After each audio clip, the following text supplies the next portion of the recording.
sa kwento. Si Jalexa bilang biological daughter ni Shaisi at si Cass bilang biological daughter naman ni Jaren.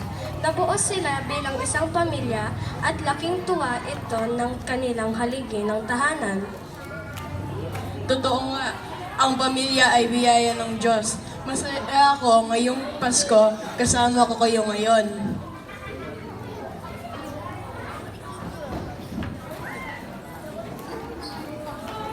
Isang araw, habang naglalakad at kinamusta ng ama ang kanyang anak na si Cass, ay may hindi inaasahan nangyari. Hello anak, kamusta na ang pag-aaral mo? Okay lang po. Nay! Tulong! Tulong!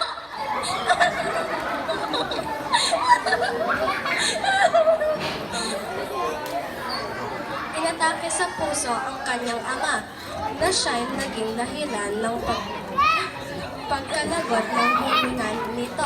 Sinubukan humingi ng tulong ng kanyang anak, sabalit huli na ang lahat. Namayapa na ang kanyang pinakamahal na ama. Isang araw, sa burol ng kanyang ama.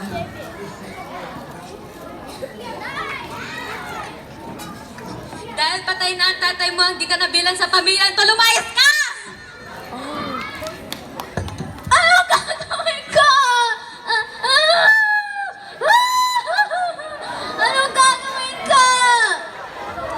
Totoong napakasakit ng mga naranasan ni Cass bilang isang anak. Siya ay itinakil ng kanyang itinuturing na pamilya. Ngayon araw, pa man din nasasapit ang kapaskuhan. Siya ngayon ay isang ulilang bata na palaboy sa daan. Buong lumbay niyang haharapin ang kanyang kinabukasan.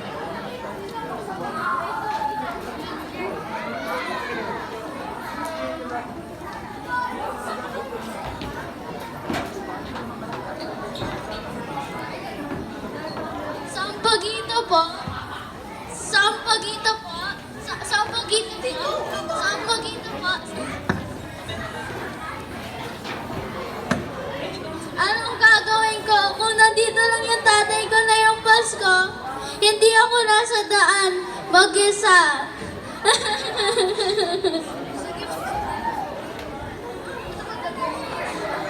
Dahil sa hirap ng bumuhay, napilitang magtinda si Cass ng sampagita sa daan. Ang nakalungkot ay ngayon, pamanding kapaskuhan, ay wala siyang maaasahan. Ang Pasko ay oras sa pamilya, ngunit sino ang kanyang lalapitan? Isa na siyang kaawang-awang bata na nakatira sa langsangan. Ang kanyang pag-asa ay ang manalig sa isang panalangin at sumasampalataya sa poong may kapal sa isang simbahan.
Christmas is a season of giving. Patuloy siya'y nanalangin na may isang taong busilak ang puso na mahatid. Nang tulong, siya ay buong tindig na haharapin ang pagsubok sa pagsapit ng bukas.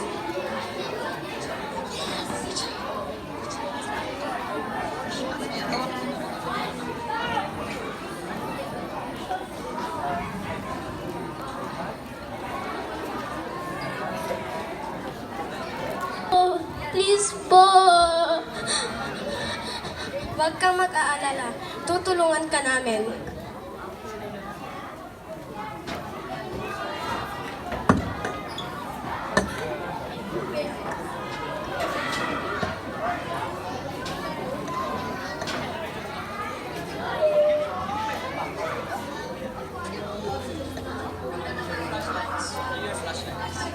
Put it in your pocket.